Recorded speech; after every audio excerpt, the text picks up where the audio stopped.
It was announced on Friday that Dr. Daveen Wilkin is the new Medical Chief of Staff effective Monday, the 28th of August.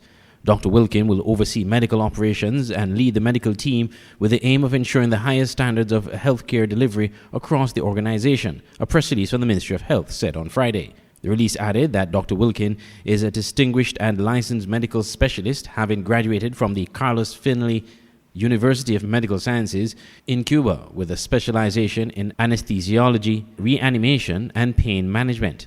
In addition to her medical degree, Dr. Wilkin holds a master's in health administration focusing on hospital management from Walden University in Maryland, USA. The release noted that for the past 13 years, Dr. Wilkin has been an invaluable asset at the JNF General Hospital as the head consultant anesthesiologist. Her leadership and clinical expertise have been significant impacts on patient care and surgical outcomes, the release added. Upon accepting her new role as Medical Chief of Staff, Dr. Wilkin has pledged to focus on improving staff morale, enhancing training programs, and contributing significantly to the organization's drive towards accreditation. Quality health care starts with a committed and skilled team. My aim is to cultivate an environment where staff feels valued and equipped to provide exceptional care, stated Dr. Wilkin. The Administration of Institutional-Based Health Services and the Ministry of Health extend congratulations to Dr. Wilkin as she steps into this crucial leadership role. Dr. Jensen Morton, Director of Institutional-Based Health Services, said, Dr. Wilkin's track record and commitment to excellence are invaluable as we strive to elevate patient care and operational efficiency. We are enthusiastic about the wealth of experience and vision she brings to our team. Institutional-based health services at the Ministry of Health remains committed to offering top-notch health care, the release noted, deploying cutting-edge medical technologies and best practices to meet the needs of the community. The appointment of Dr. Wilkin as Medical Chief of Staff marks an exciting chapter in our ongoing efforts to achieve excellence in healthcare delivery, the release added. I'm Andre Huey for SKN Newsline. Tenders for the demolition of the Basti High School are to be reviewed shortly, said Dr. Jeffrey Hanley, the Minister of Education. According to the Minister, an announcement on the bid could be made early September. The demolition work will then allow for other phases of the project to proceed, such as the design and engineering to occur. The previous Team Unity Coalition government planned to build the school at a different location, which was opposed by the Singis Nevis Labour Party when it was in opposition. Now in government, the Labour Party administration is carrying out its plan to construct a modern school on the same site. The status as it relates to the Basti High School, as you would remember that I gave a commitment while I was being elected on the political platform where I spoke about building back a brand new Basti High School at the original site. That is still the priority of our Labour administration government. And matter of fact, just yesterday I had some discussions. The Basti High School, it went out, the demolition that is. We started the roof and then we came to the building. That went out to tender. They have already narrowed down the tenders, and up yesterday in a discussion that is before the procurement board, who should be meeting as early as next week. So we anticipate as early in the month we should have we should be in a position to notify the country as to who would have been successful at the bid in terms of doing the demolition of the Basti High School. And of course, after that, there's a process in terms of looking at designs and then inviting persons to participate in maybe the construction or whatever areas they might have an interest in with the Basti High School. So that is a project that the St. Kitts Nevis Labour Party government will definitely deliver. The Basti High School became a contentious political issue after students and teachers were reported to be falling ill with a variety of symptoms, but studies done by reputable institutions were not able to determine the exact cause of the illnesses. The SKN LP maintained adamantly that there was nothing wrong at the site that could not be fixed. Glenn Bard reporting for SKN Newsline.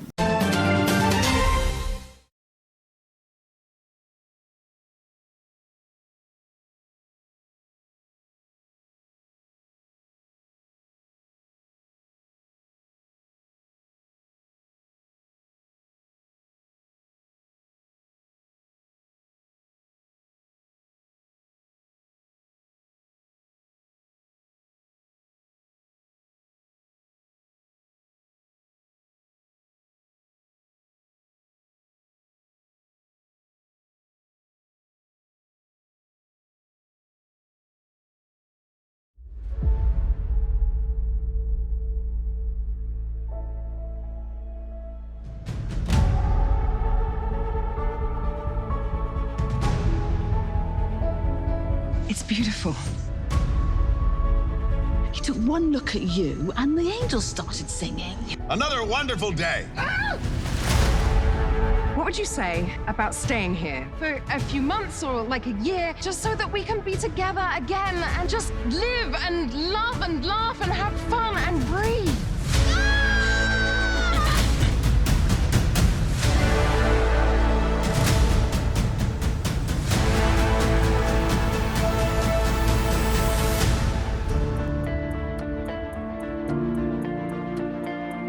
Why are you hiding out on a little Caribbean island, singing in a beach bar?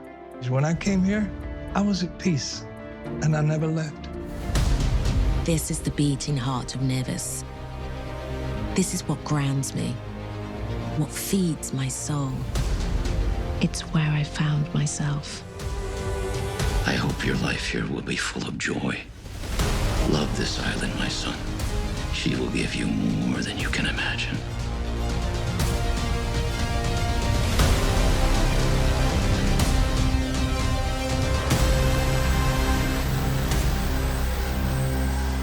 Online radio has never been this great. It's Voice of the Caribbean Radio at voiceofthecaribbean.net. Tune into Voice of the Caribbean Radio for great Caribbean programs, news, entertainment, sports, and current affairs. Wake up each morning and be inspired with One Day at a Time with Kim Huey. Stay abreast with news across the Caribbean and internationally with the Caribbean News Hour, and be entertained with shows like Reggaeville, Caribbean Classics, and Jive Music Show. Visit our website, download our Android mobile app, or listen us on TuneIn Radio. There is so much more on Voice of the Caribbean Radio, reaching the Caribbean and beyond. Check website or app for program schedule. The SKN Newsline website now offers you more news. Log on to www.sknnewsline.com for local, regional, and international news. You can also watch the latest newscast and keep abreast with news in sports, all from sknnewsline.com. That's www.sknnewsline.com. News at your fingertips. Approved amendments to the Nevis Business Corporation Ordinance removed all references to bearer shares and outlawed it as a means of tightening the regulatory environment in the financial services sector on Nevis. Other amendments sought to modernize the handling and acceptance of electronic documents, filings, and signatures in a sector that is growing and contributing millions of dollars to the Nevis economy, said Premier Mark Brantley, Minister of Finance in the Nevis Island Administration. In making his presentation during the 24th August sitting of the Nevis Island Assembly, Brantley explained why it was important to remove bearer shares from the business landscape on Nevis, and especially for the financial services sector. There has been an ongoing debate, Madam President, as to whether countries, jurisdictions should allow bearer shares.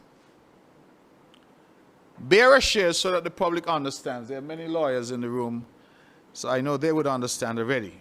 But for those who may not be lawyers or may not have had contact with the industry, and generally for the public, that bearer shares basically say that the shares belong to the bearer of those shares.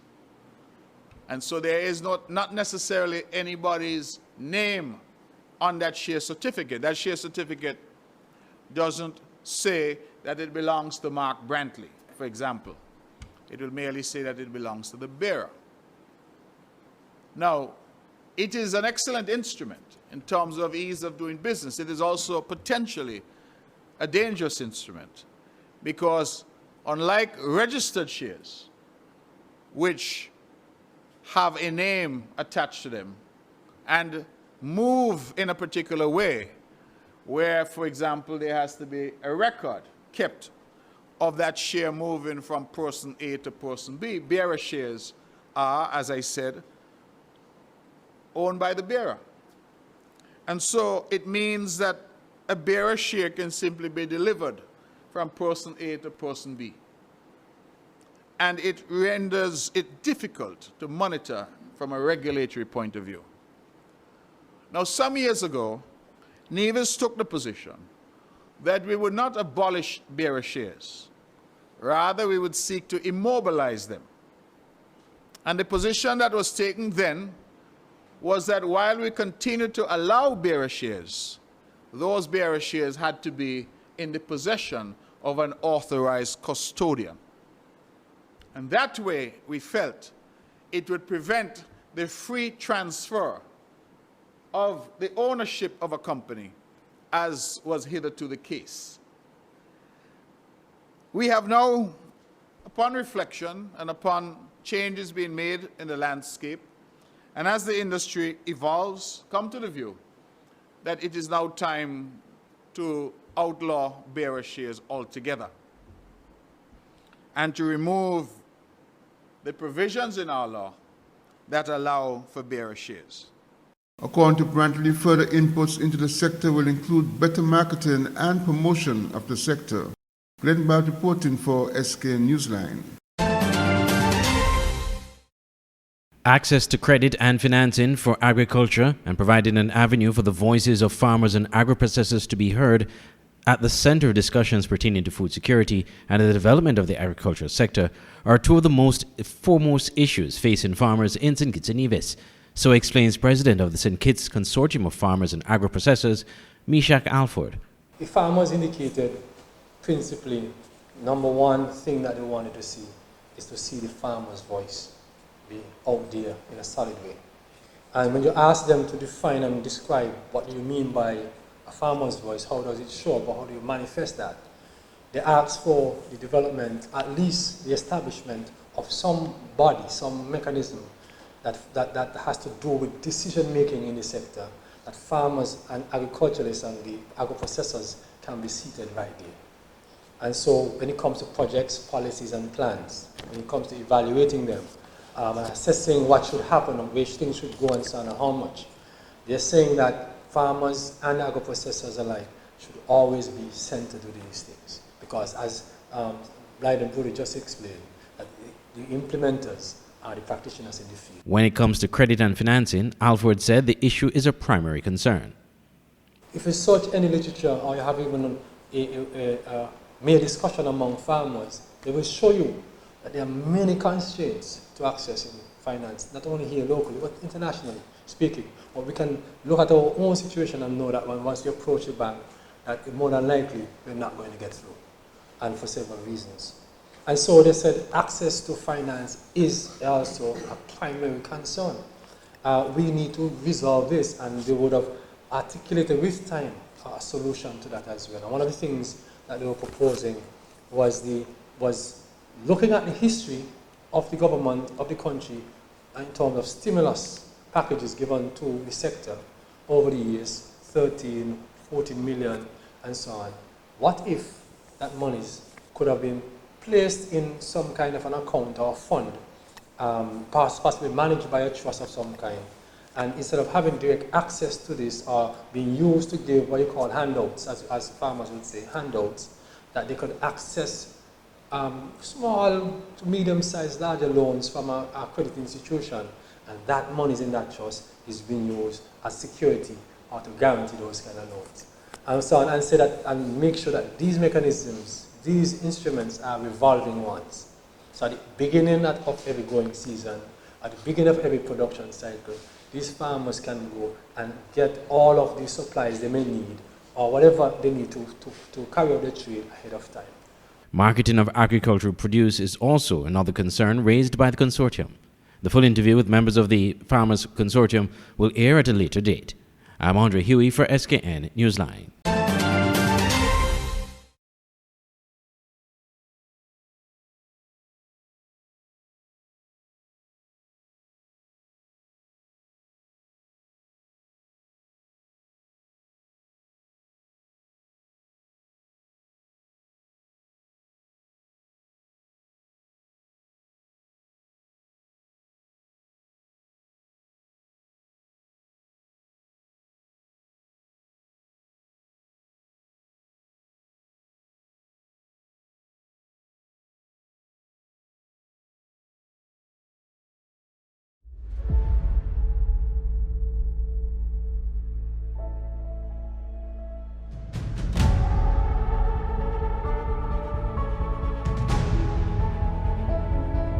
beautiful.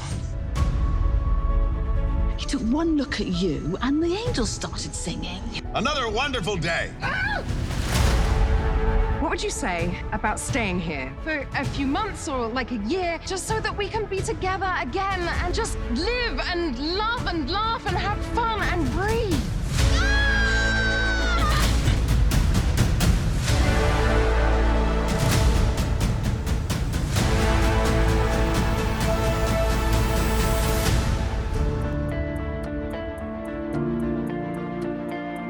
Why are you hiding out on a little Caribbean island, singing in a beach bar? When I came here, I was at peace, and I never left. This is the beating heart of Nevis. This is what grounds me, what feeds my soul. It's where I found myself. I hope your life here will be full of joy. Love this island, my son. She will give you more than you can imagine.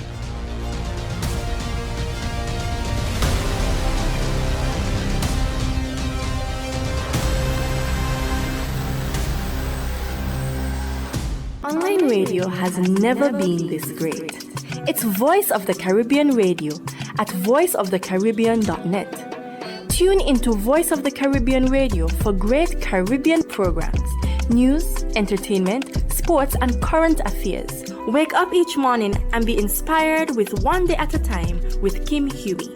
Stay abreast with news across the Caribbean and internationally with the Caribbean News Hour, and be entertained with shows like Reggaeville, Caribbean Classics, and Jive Music Show. Visit our website, download our Android mobile app, or listen us on TuneIn Radio. There is so much more on Voice of the Caribbean Radio, reaching the Caribbean and beyond. Check website or app for program schedule. The SKN Newsline website now offers you more news. Log on to www.sknnewsline.com for local, regional, and international news. You can also watch the latest newscast and keep abreast with news in sports, all from sknnewsline.com. That's www.sknnewsline.com. News at your fingertips.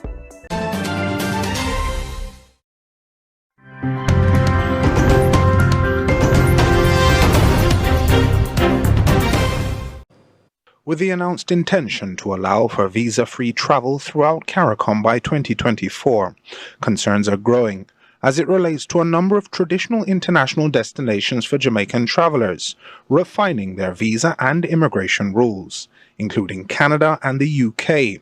Minister of Foreign Affairs and Foreign Trade, Senator Kamina Johnson-Smith, provided insight into the efforts of her ministry in improving Jamaica's position, highlighting a number of impediments to access for both jurisdictions, starting with the UK, whose prison population has Jamaicans in the top 10 of nationalities incarcerated in the country. 2003 was when the British government took a decision to stop allowing Jamaicans to travel visa-free. Again, the list of issues, people were sending children and not unaccompanied and not sending them back, so they became a burden on the state. People would go but not be qualified to travel and therefore not be landed. So instead of being refused a visa on this side, they would be refused to be landed in the UK, and it was becoming a massive cost to return people to Jamaica. The minister suggests that the main issues impacting travel to Canada may stem from a lack of awareness surrounding travel authorization standards. Our refusal rate for visa applications was double the threshold that they had for countries that were eligible for ETA. And why are our people refused at such a high rate? Because we don't complete the form, so people feel that we're being dishonest. Not only are you unlikely to get your visa, but it's flagged against Jamaicans generally. Please let me share another thing, because everybody has to understand this one. We use unauthorized agents. So we think that any travel agent can apply for your visa for you. But the Canadians have a list of authorized agents on their webpage. The minister is hopeful that similar challenges will not prompt a reaction from other destinations that currently permit visa-free travel for Jamaicans. Of course, Panama, Mexico, which is why all of this has been distressing me, because I don't want Mexico and Panama to change their policy. You want us to keep having visa-free travel to Mexico and Panama? Absolutely, and it's very difficult when people don't think about the wider impact of their actions. I am still advocating. You're trying. I still speak to them about the relationship that is bigger than that. I still try to ask them to look at how we can share the kind of information that would help them think about us differently. Look at the fact that we have a new electronic passport that has a higher level of security. Joel Crosskill, CVM Live. It's an exciting day here at Antigua Port Authority as we witness an exciting development in the energy sector. Caribbean LNG, Atlas Heavy Products, and Antigua Port Authority have come together to celebrate the arrival of 4 massive LNG storage tanks. Caribbean LNG, which is located at the Crabs Peninsula, is a partnership between Antigua Power Company and American-based Eagle LNG. We take American natural gas, we liquefy it, and we export it. We're here today to witness these 4 large 1,000 cubic meter tanks coming in. This is basically enough storage to run a power plant for 10 days. He says LNG is the lowest emitting hydrocarbon available. Antigua Power Company's Francis Adid says the project is a game changer for the region. The Crabs terminal is going to be the only LNG terminal within the hemisphere that is within the Caribbean region that can do small and ship-to-ship fueling of LNG. Public Utilities and Energy Minister, the Honorable Melford Nicholas, says it all stemmed from a meeting with the Antigua Public Utilities Authority about 3.5 years ago. The utility company did indicate to the cabinet that it needed to have an additional floating capacity of power. The energy consumption and the energy demands in the country was growing on pace with the economic development that was taking place here. And clearly, based on our strategic development goals and the commitments that we had made, we certainly saw the need to move towards a cleaner base of producing energy. So a tender document was put forward, and the local company APC, along with its partner Eagle Engineering, won that tender. And of course, we're here today as a result of the investment that they put in. Port Manager Darwin Telemack says the project will also improve Deepwater Harbor's marketability. We anticipate in short order that we would be able to get some LNG to be available to ships here as well. So something very exciting is happening in Antigua. A barge will take the massive tanks one at a time to the power station, where workers are completing preparations for their arrival. Here I am standing beside one of these gigantic storage tanks that will soon be operational at the Caribbean LNG terminal. These tanks, along with other infrastructure being installed, will play a vital role in storing and distributing liquefied natural gas, paving the way for a greener, more sustainable future in Antigua and Barbuda. From the Antigua and Barbuda Port Authority, I am Jamie J. Roche reporting for ABS News.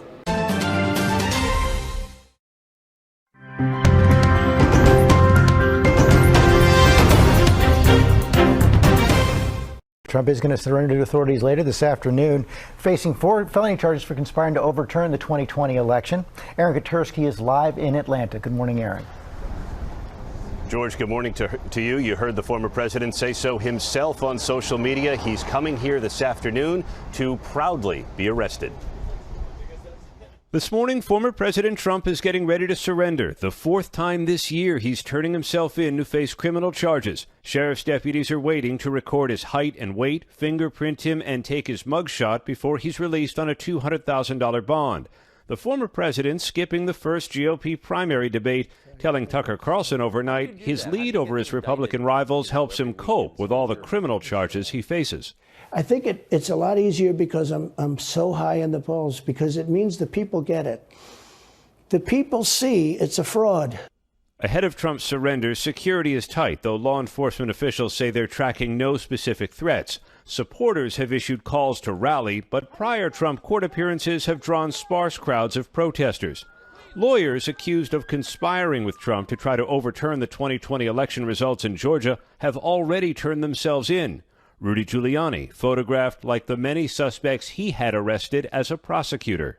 This is an attack on the American people. Giuliani was released on a $150,000 bond, then spotted walking into a second chance bail bonds near the jail. I'm being prosecuted for defending an American citizen who I do as a lawyer. Prosecutors say Giuliani was more than that, accusing him of peddling lies about election fraud and falsely accusing poll workers of stealing votes. Sidney Powell, who pushed the conspiracy theory about voting machines she said were controlled by Venezuela, and Jenna Ellis, who falsely claimed ballots were manipulated, surrendered too. In addition to Trump, 9 more criminal defendants in this sweeping indictment still need to turn themselves in here. Mark Meadows, Trump's former chief of staff, has been trying to get out of it, asking a federal judge to immediately move his case into federal court. The judge did not immediately rule on that, but he did say Meadows could not avoid surrendering. So just like all the other defendants, George, he needs to show up here by noon on Friday. Hours before Japan began its controversial plan to release treated radioactive wastewater into the ocean, locals gathered outside the damaged Fukushima Daiichi nuclear power plant in protest.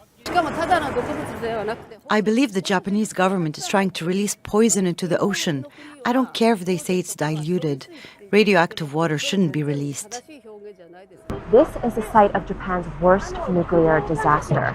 The 2011 earthquake and tsunami destroyed the Fukushima Daiichi power plant, forcing tens of thousands of people from the area. In the 12 years that followed, the region has been gradually recovering, but the recent government's decision to release treated wastewater from the plant has locals worried about their livelihoods once more. Why does Japan want to dirty our waters? The ocean is our workplace. I can't believe the government's decision, ignoring us like this. The contentious release began around 1 p.m. local time on Thursday. TEPCO, the plant operators, first diluted the wastewater to 1/40th of the concentration permitted under Japanese safety standards. It then pumped it into the Pacific Ocean through an undersea tunnel 1 kilometer offshore.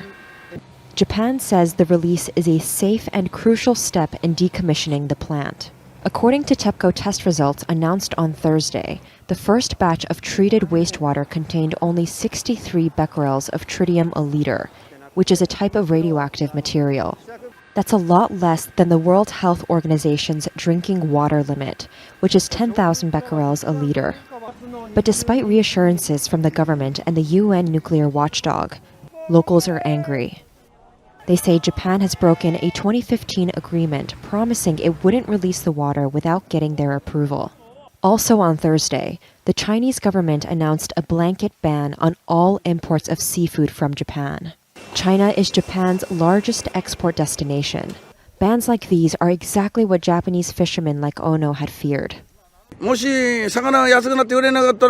are they going to do for us if we can't sell our fish anymore?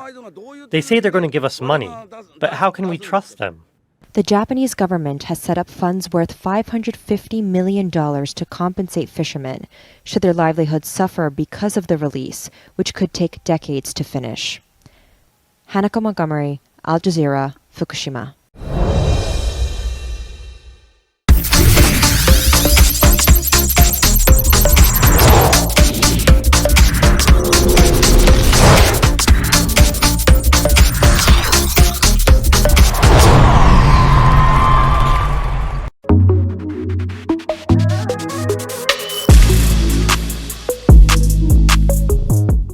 The Young Sugar Girls Under-14 team returned from Antigua and Barbuda August 24th from their participation in the CFU Under-14 Caribbean Challenge Series.